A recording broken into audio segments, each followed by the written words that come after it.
We are live at the moment. Yeah, great. Okay. Well, happy Tuesday, everyone. Buva, I am so excited. We're only 10 days away from the Emerald Summit. How do you feel? Both excited as well as very much nervous because it's a very big event for us.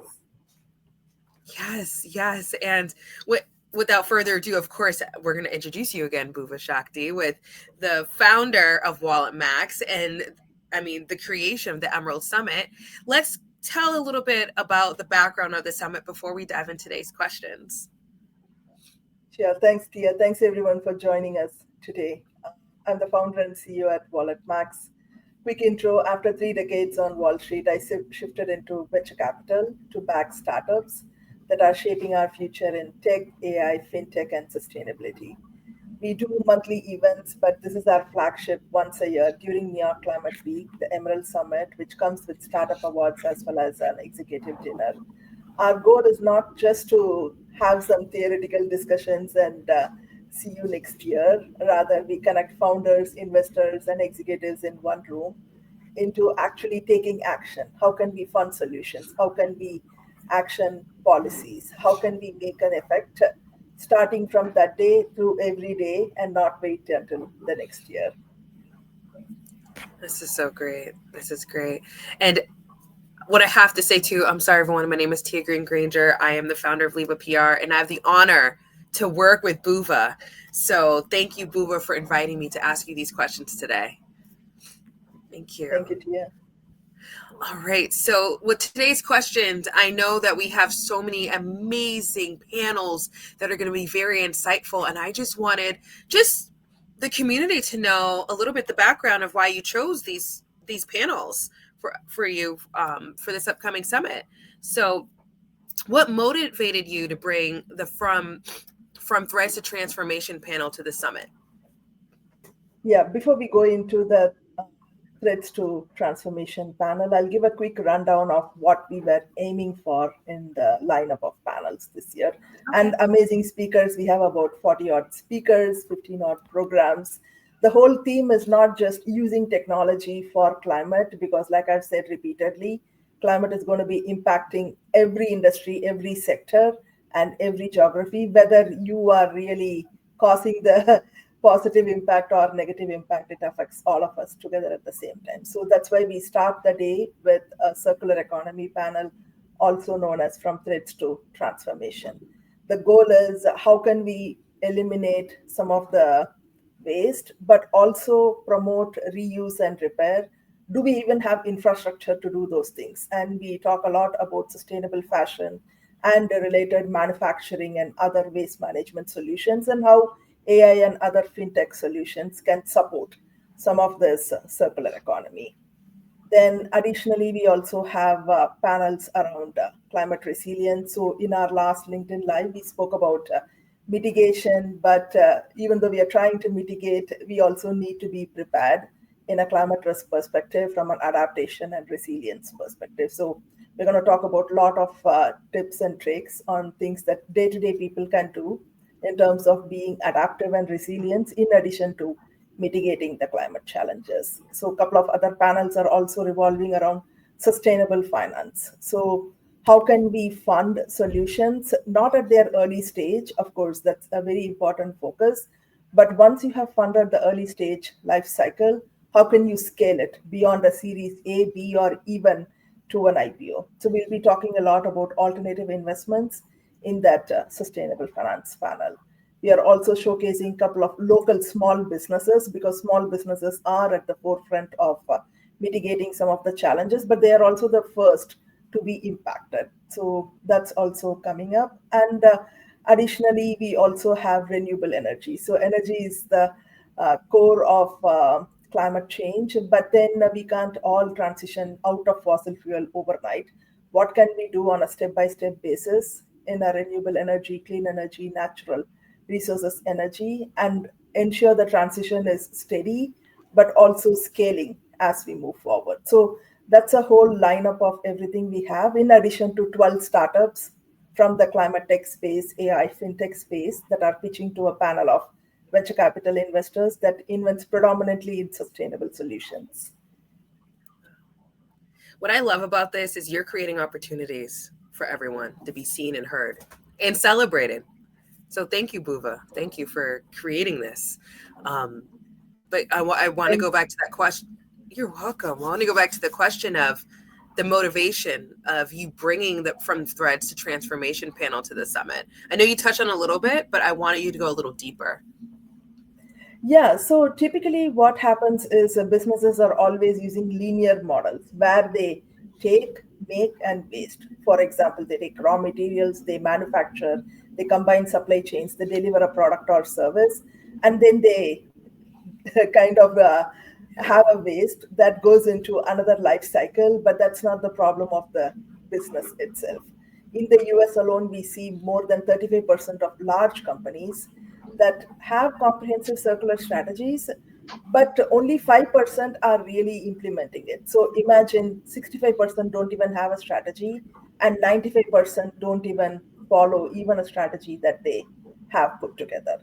So this is really important, not only in terms of trying to promote sustainable products and services, in terms of what we offer to our customers and stakeholders and neighborhoods and communities, but more importantly, once waste is generated, how do we eliminate it more responsibly? How can we promote recycling? How can we promote repair and reuse, but also promote profitability, right? So, as an example, if you take aluminum, if you recycle aluminum, it can sustain 100,000 US jobs annually. It can generate $1.6 billion, and it can also save enough energy to power 1.5 million homes. So, in this scenario, you're taking generated waste to create more jobs, to provide more energy, and of course, make more money and have a planet that's more sustainable. I just learned something new. I love that. Whoa. Okay. Now, and that actually leads into, why do you believe the circular economy is a crucial topic for today's businesses? And you just said that. That is the reason why. Yeah, profitability along with the value, limited resources, how can we repurpose without losing our profits? Wow. Okay. So, as we know, it is a real world impact. How do you see the transition to a circular economy benefiting businesses and communities? Yeah, so one of the things everyone tries to talk about is, okay, we have to do a 2 year plan, think about a strategy, and by the time the plan goes into effect, things have changed, and now you are recreating the plan. Rather, what we can do is start small, think about things that are very affordable for us. In an example, let's say you're watching, like recently we had the US Open tennis, you are in a stadium, you can easily opt for reusable cups. You can divert millions of disposable waste into responsible waste elimination. Communities or companies that are doing this work on a day to day basis for a for profit basis. You can also promote customer loyalty by trying to keep reuse and repair as part of your product and solutions. As an example, many would have heard of Patagonia, which is a sustainable company, a B Corp company. They are a global leader in some of the outdoor gear, but they also promote quite prominently, if you want to return it or eliminate it, come give it to us and we'll do it responsibly. And you can also get paid for that. And that's the same thing that we have using reusable models with Apple products and other electronics, right? So these are small things that big companies can enforce and also help their employees and customers to start doing on a day-to-day basis, instead of trying to wait for a 2 year plan, trying to create a strategy like we saw in the earlier statistic. Even though strategies exist, it is not meaningful to operationalize. So starting small and then going from iterating and improving and adding more to that is a more sustainable strategy. And those are the positive changes that I feel like you are hoping to highlight during the panel, is what you just touched on. Yes, so the entire day is going to be real action oriented tips for people to follow on a day to day basis, for businesses to implement starting that day at the summit, instead of trying to wait for a long term. Because if you are able to do small changes within your community or business, every day, that is a much better long-term sustainable impact than trying to, fix the world overnight. Yeah. And what you're doing is you're building a community so we could do this together and not alone. Yes, And it's a exactly. ripple effect. So it's a ripple effect because, like I mentioned at the start, if there is air pollution in Canada, people in New York have to shut down their houses for 2 days. So it's not something that's isolated within your community or locality. Yes. Now, what common challenges in implementing a circular practices do you expect will be addressed? And why is it important for businesses to know how to overcome them? Yeah, so one of the biggest challenge is how can you show the financial profit or gains from following these practices, right? Because traditionally in a business return on investment or a traditional ROI models do not really track how we are gaining or eliminating expenses and saving money on operational costs or expanding profit margins through these kind of circular economy or sustainable practices. So that's one thing we need to think about in terms of how we can bring one or two of these sustainable metrics into your expenses and income sheet. So typically what you can do as an example, let us say you are implementing a solar panel in your building, be it an office building, house, or a manufacturing plant, whatever you choose to do that with. The solar panels are going to reduce your electricity or energy consumption, which in turn impacts your operating expenses. Your operating expenses goes down, which means even at the same income, your operating expenses have gone down, which means your profit margin is higher. Even considering this is a really important change to your traditional ROI model that businesses can start thinking about. We'll be talking about that more as well. It's not trying to create a brand new framework. It's about while you're increasing your income, if you are decreasing your operational expense for the long term, that provides better air quality, water, and other good things for your community and your employees and stakeholders, then that is also driving your profitability. So that part is not in the traditional ROI calculation. So other things are also sometimes we are talking about short-term gains and trying to circumvent regulatory compliance challenges. But when you think for the long term, it is not about working towards climate technology or sustainability, rather, how you are building resilience for your business itself to stand long term, even when supply chain shocks come in, right? So, those are things that we are typically not considering in the traditional ROI model. So, if you're thinking about uninterrupted supply chain, reuse, recycle, repair, reducing expenses, these things automatically increase your financial viability, but making it more visible to your stakeholders is what's important. So, a lot of companies these days, including the Patagonia example I mentioned, are creating sustainability reports or impact reports on a yearly basis, in addition to their annual profit loss statements. So, you will see a direct correlation of implementing a sustainable framework or process in their organization that directly affects profits in a positive way. Wow. And that leads right into designing, right? Like what the products are going to look like. Why do you think product design is a key component of the circular economy? And how do you hope to encourage innovative thinking among attendees? Yeah, so one of the common things, and not only circular design or economy, any type of product design is typically, if we are short sighted or nearsighted, which means you're building something you want to launch and then you want to do patchwork to fix the design. And that is more costly in terms of lost time and lost efficiency in terms of resources and additional cost when you are in the market. And of course it affects your customer loyalty as well, because people are not going to buy your product second time without thinking twice Yeah. because you've rolled out a product that didn't meet their requirements. So similarly, circular design is another aspect, right? So you can't have circular design as an afterthought. It should be part of design first approach. It should be part of your circular blueprint. The product, when you design, automatically should have usability, accessibility, as well as circularity in its design before it goes to the market.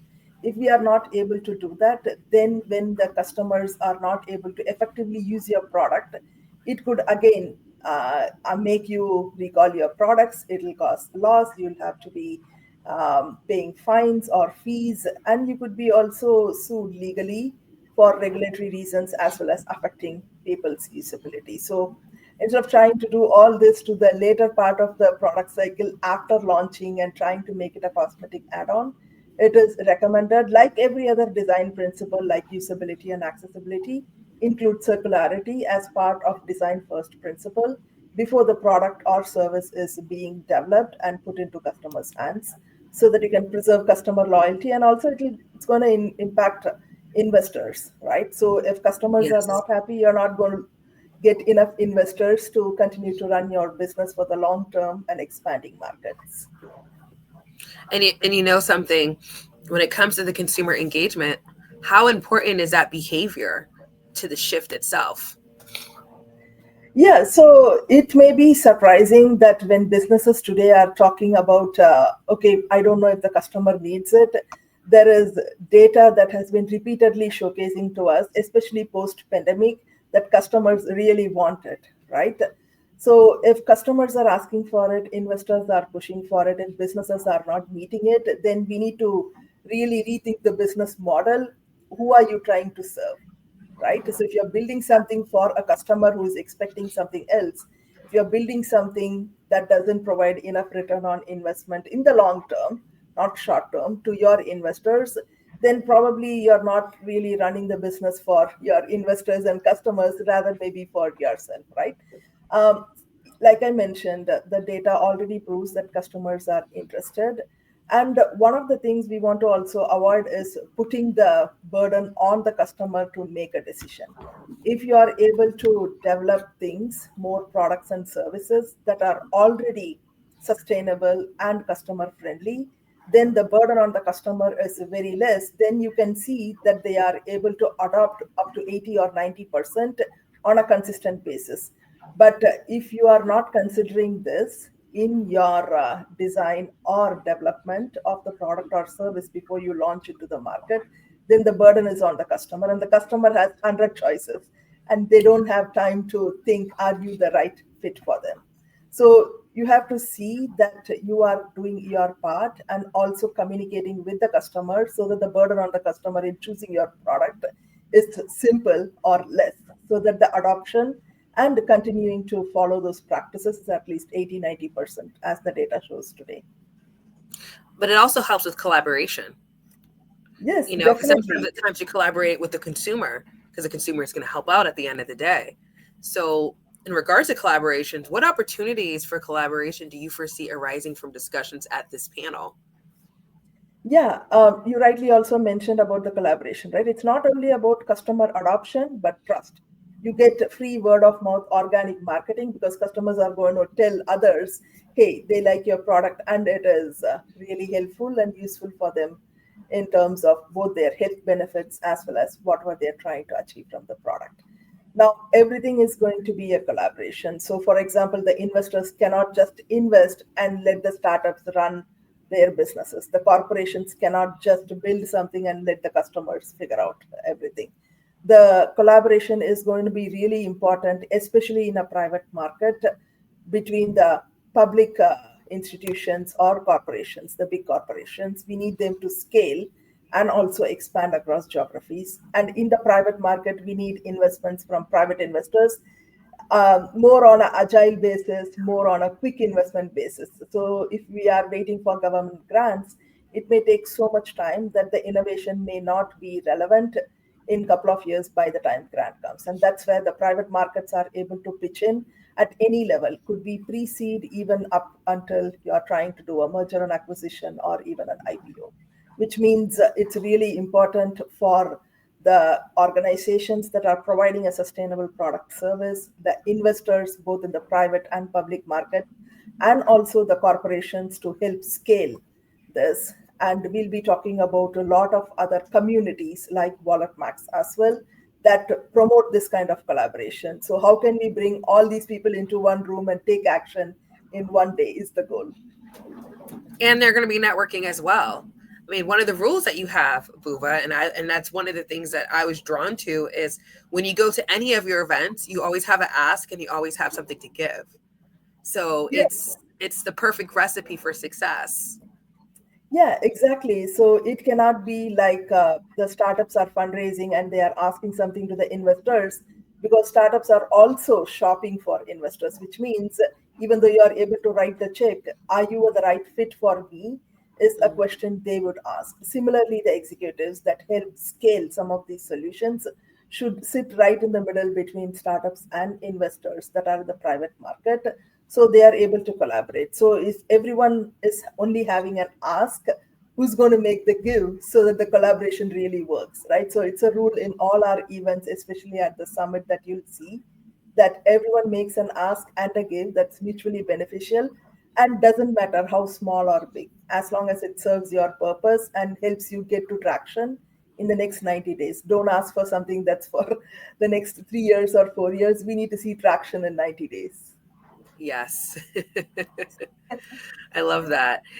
Um, so, why is it essential for businesses to understand how to measure their circular economy initiatives, and what frameworks will be presented during this panel? Yeah, so there are a lot of frameworks available in the industry, but you don't have to try to work through them and try to create or customize for your business. You can start small, like I earlier mentioned.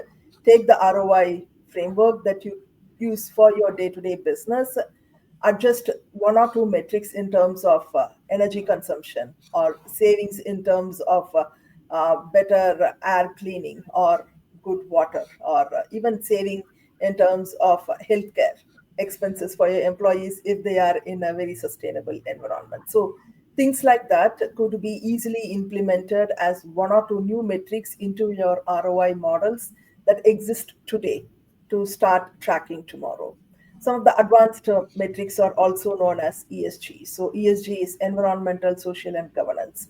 It is a direct, quantitative, data related risk metric framework that is supposed to measure environmental data along with the social and governance data. It is very directly related to how organizations measure performance, and it could be used for any type of organization, be it small scale or large, and it has variety of metrics within it.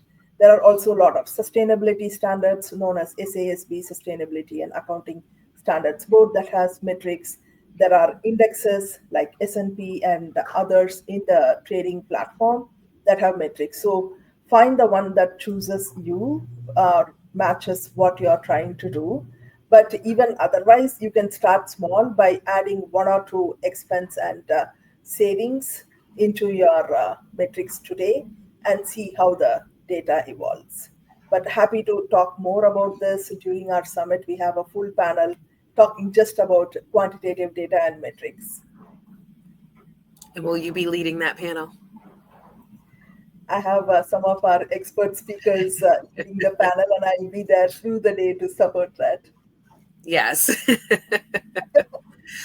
Well, the next panel, which I'm really looking forward to just really tuning into this one, building climate resilience, accelerating action to weather the Anthropocene panel. So, can you touch a little bit on what inspired you to create this panel?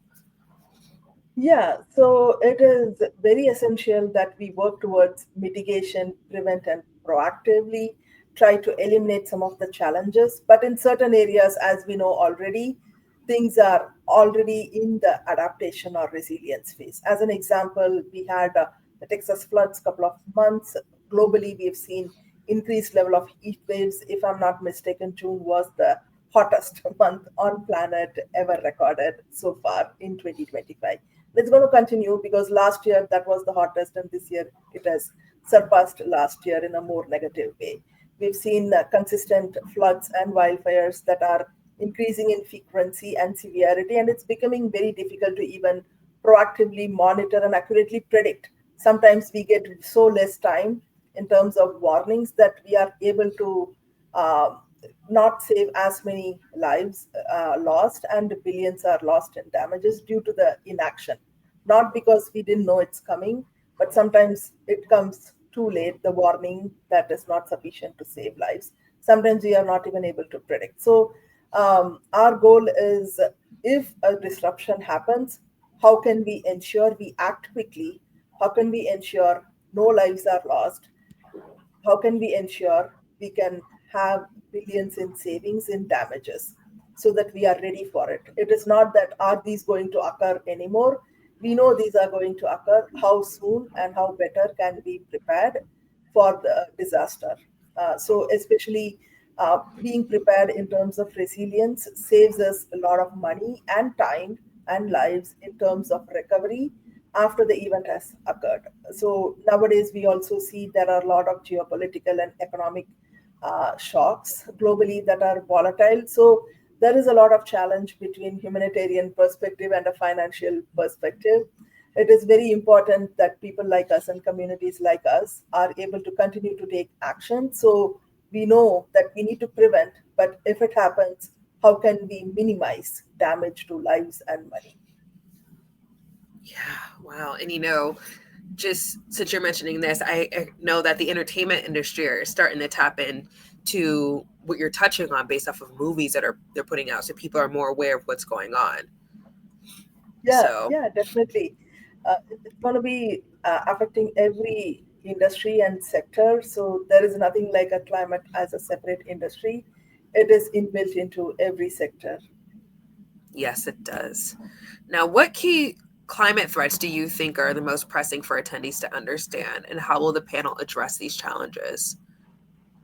So, in this climate resilience panel, we'll be mostly talking about the big natural disasters that affect communities at large. Sometimes it could be extreme heat or compounding natural hazards or even water scarcity and so on and so forth. As an example, in the US alone, there were 25 separate billion-dollar climate disasters recorded in 2023. That means 25 different climate disasters happened that could have been prevented or damage could have been minimized, but we still spent more than $1 billion in recovery efforts after the damage has been done.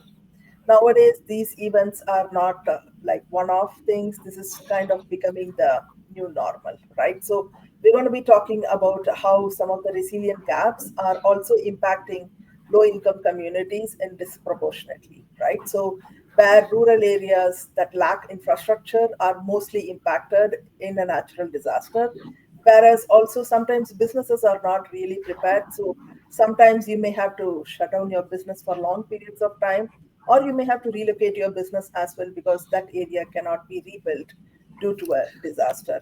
This also affects food prices, housing, healthcare, and so on and so forth. So we'll be touching upon disaster preparedness and climate resilience and how we can be prepared, reduce damage to businesses and people lives, and also save money to use to rebuild economies instead of spending on recovery after the damage is done. Wow. Again, impactful. And the roles of policy. So, how do you envision the role of policy in shaping climate resilience?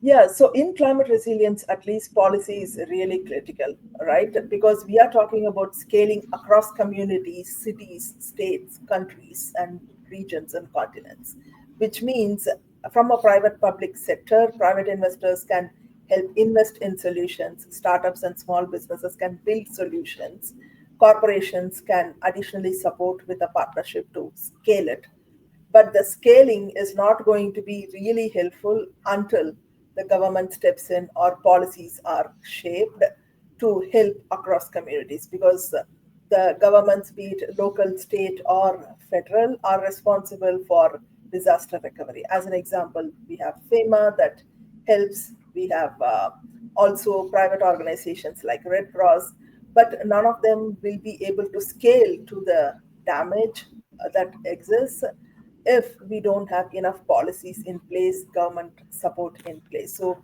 policies from a government perspective is really important. Policies are also very tightly related to regulations. So, if we don't have right set of regulations, then someone else's damage could affect someone else, even though they did not cause the damage. So, ensuring we have the right building codes, ensuring people are insured, because sometimes, even today in California and Florida, insurance is being denied to both people, houses, as well as businesses, for the reason there is a recurrent flood and hurricane and wildfire. So policy is the only one that can step in and say, hey, you need to really insure them, right? So this is where policy can help scale and protect the challenges that the private and public sector is facing and addressing on a day-to-day basis. And within that policy itself, I mean, what discussions do you hope will influence our participants to advocate for these changes? Yeah, so we have a lot of policy folks coming in, especially we have the United Nations Disaster Risk Reduction team coming in place. They are the world's best climate resilience team. They are representing, and they're going to be talking about opportunities and resources available. We're going to also have a lot of other private and public corporations that are involved in resilience, not only from a country or a region resilience, but corporate resilience. So today we have dedicated roles called Chief Corporate Resilience Officers. Typically, we have Chief Risk Officer, Revenue Officer, Financial Officer, but nowadays, Chief Corporate Resilience Officer is critical, who needs to work with private markets and governments and policies to ensure that the climate resilience work is done in a long-term basis. So you have a global UNDRR representation, you have public and private companies representation, and you also have local government representation that will be there at the summit. Wow. I mean, everyone, so before I dive into the next question, everyone, if anyone wants to attend, especially any students in the master's program or any college students, I mean, this is open for everyone. And what I love about this, Buva, is that you're giving them access to all of this information. So how can everyone find you? Yes, so there are a lot of ticketing types available. So we want to make it as inclusive and as expansive as possible. So there are active students and professors discounted options in terms of ticketing available. You still have access to everything, but at a discounted rate. Similarly, startup teams, not only founders, their team members, have separated discount tickets for the reason we need them in the room so that these solutions can scale and they can network with institutions and investors. Additionally, investors also have discounted tickets, because if investors are not in the room, how can we enable the solutions to be invested and scaled? So if you're an active investor at any stage between pre-seed all the way to series or IPO level, you're welcome. Your teams are also welcome. You have discounted tickets. In addition, we have a lot of opportunities for NGOs and nonprofits. Like I mentioned, United Nations, World Economic Forum, New York City, EDC, and so on and so forth. So if you're part of those, you are also welcome, because like I mentioned, we need the collaboration between the public, private, and the policy sector, right? So you can go to getwalletmax.com/summit and then find out various options and find out which is the right ticket for you and have a one-click purchase. This is great. And again, everyone, there's multiple ways to get involved in the summit. There's multiple ways. Okay, so there's always a success story. And I would love to hear a success story on your end, because I know people want to know like why these case studies are essential, but I would love for you to share one. Yeah, exactly. So I'll give you two examples that I've been personally also a part of. One is in New York City. We all know the superstorm Sandy that happened a few years back. But after that, what we have done is we have built sufficient coastal defense infrastructure. In the sense, it has reduced flood risk in the last couple of years for 400,000 residents. We learned from Superstorm Sandy. We built resilience and coastal defense infrastructure, and now it is helping us to reduce the flood risk. We still have a long way to go as to how we can eliminate flood risk, but we are at a reduced flood risk strategy. That's one success story. Another thing is in California, we've seen recurrent wildfires happening. Sometimes, like I earlier mentioned, it's very difficult to predict or even give enough warning time so that we are able to take some action. One of the challenges is now being eliminated using AI, artificial intelligence, so that we can predict the fire spread and guide evacuations. That also kind of saves lives and reduces damages, because in some of these scenarios, the cost of inaction at the right time is the most damaging part of it, right? So these are two case studies: one, infrastructure in terms of building coastal defense, and other in terms of using artificial intelligence to eliminate some of the challenges in evacuating people at the right time. Wow. Wow. And what is the second one? Because that was all about Sandy. Yeah, so the first one is about Sandy. The second one is about the California wildfire. Okay. Okay. Because I didn't. I'm sorry, everyone. My headphones went out for that one. But okay. As long as everyone else heard that one. Okay. So, again, we touch on community involvement. What role do you see for community engagement in climate resilience planning? And how will the panel promote inclusive approaches? Yeah, so one of the things we don't really pay attention to is some of these climate resilience investments. They not only avoid losses, but they are able to create jobs in engineering, construction, technology, public health, right? So it's not just the cost of spend in building resilient systems, but it also how it's driving and scaling and replicating some of the economic benefits for people at large. It is also helping to protect assets, safeguard people. So some of those challenges are also being built on top of spending on the resilient approaches. So we should think of resilient approaches as an investment for a long-term sustainable future, instead of thinking of it as a cost that's one time for today. How communities can help. So the great example is you can come talk to other resilient experts who are doing this more globally and locally, both at the federal level and at the UN and World Economic Forum kind of organization level. Other thing is the neighborhood based resilience hubs, right? So in your small local community, right now we have cooling centers, charging stations during disasters. But if we are able to double that up in partnership with community centers, so right now most of it is done by the government locally at the moment. But if we are able to engage communities and local voices to build these solutions, then you can have twice the number of cooling centers. You can have twice the number of charging stations in a disaster. Wow. That's wow. Okay. Technology innovation. Why are technology advancements vital in our efforts towards climate resilience? And what innovations do you anticipate during the discussion during this panel? Yeah, so like I mentioned earlier, in California, due to the wildfire situation, we are using artificial intelligence to try to predict the spread of fire and also try to evacuate people a little bit more ahead of time to prevent damage.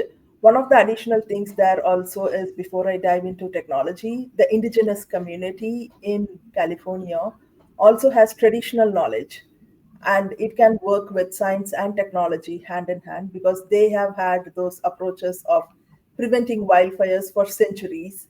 And if we are not considering traditional approaches along with technology and science, then we are not able to reap the full benefit in time, right? So that's where communities, technology, science, and indigenous and traditional knowledge comes into picture. Wow. As usual, AI is the top technology at the moment. There could be more in future, like quantum and others. But at the moment, more AI-driven flood forecasting, early warning apps, resilient housing materials, or even distributed energy systems. So they are all brand new innovations that are available today. But the challenge is, how can we scale it so we can offer those benefits to communities? And that's one of the reasons, even though technology exists, innovation exists, investment is required so that the technology can really fulfill its purpose for the broader set of people.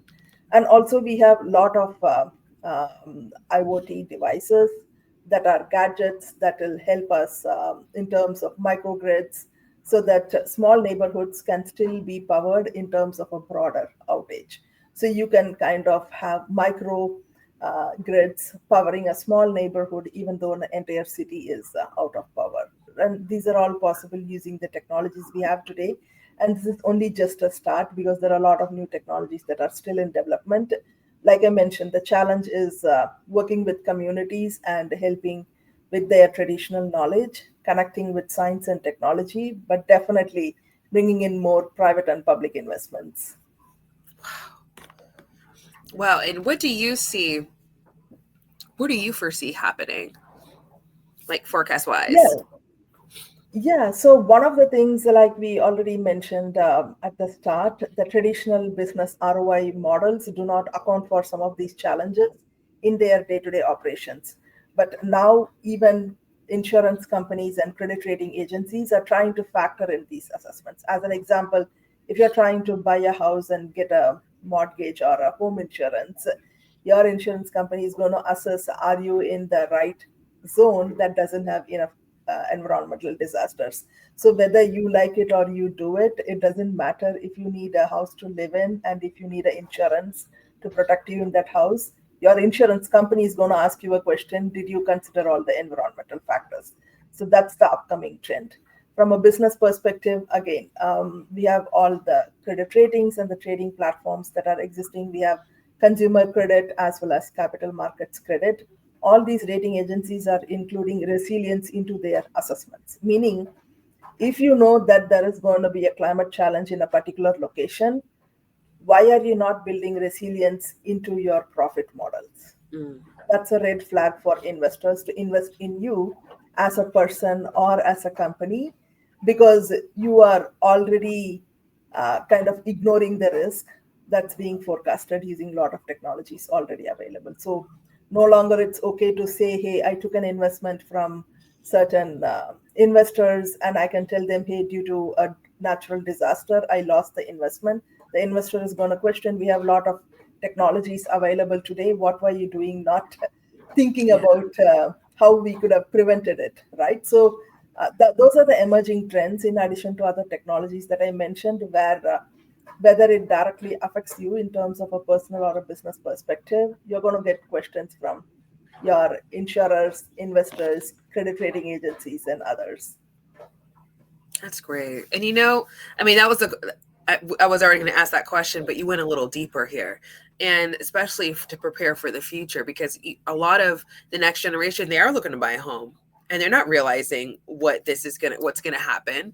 So I do think that in the future, just in general, like what you have to bring to the table for the Emerald Summit, anyone's going to have a great takeaway from each Yeah, panel that you put together.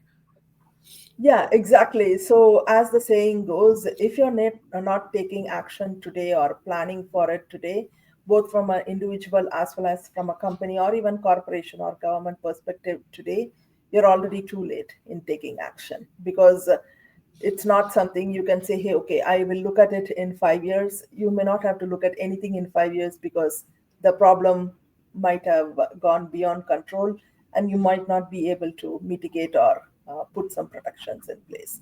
So that's why it's really important to continue to take action in a small scale and collaborate with other experts in this space at events like this, and then take action. Yes. Yes. Now, what is one last word that you would love to share with everyone today? Yeah, definitely. So one last thing is, it's all about human security, right? We're not talking about protecting buildings or protecting manufacturing plants or protecting neighborhoods. We are trying to talk about how we can secure human lives that are dependent on some of this infrastructure. So it's really important to think about it from a people perspective. What kind of solutions are we putting in place? How are we protecting them? And how are we securing our future? So I'd say, in one word, it's all about human security. Yeah. Yes. And thank you, Buba. Thank you so much for just, again, creating this community, creating this space for other experts to come in and share their knowledge so we all can have a sense of what to look forward to in the future and how to activate with everyone. Thank you. Ye- Yeah, we have like 40 speakers and 15 different programs. Everyone has been very generous with their time, because they also believe in the mission that if we don't take action today, then it's too late. So I look forward to seeing Yes. everyone at the summit. Getwalletmax.com/summit, GETWALLETMAX.com/summit. Yes. Yes. And also, everyone, just to know, share this with your friends. Share it with your friends. I mean, you just don't have to go it alone with this. Have your other friends come too, so you guys can walk out together knowing what you can make an impact in your own Yeah, there community. are variety of ticketing options, trying to be as inclusive and broad so that we bring everyone together required to find solutions. Yes, yes. Well, thank you so much, Buva, for your time today. Thank you, everyone who's joined us today. And I look forward to seeing everyone on Friday, September 19th at the summit. Thanks, everyone. Thanks to you. See you, everyone. Bye. Bye.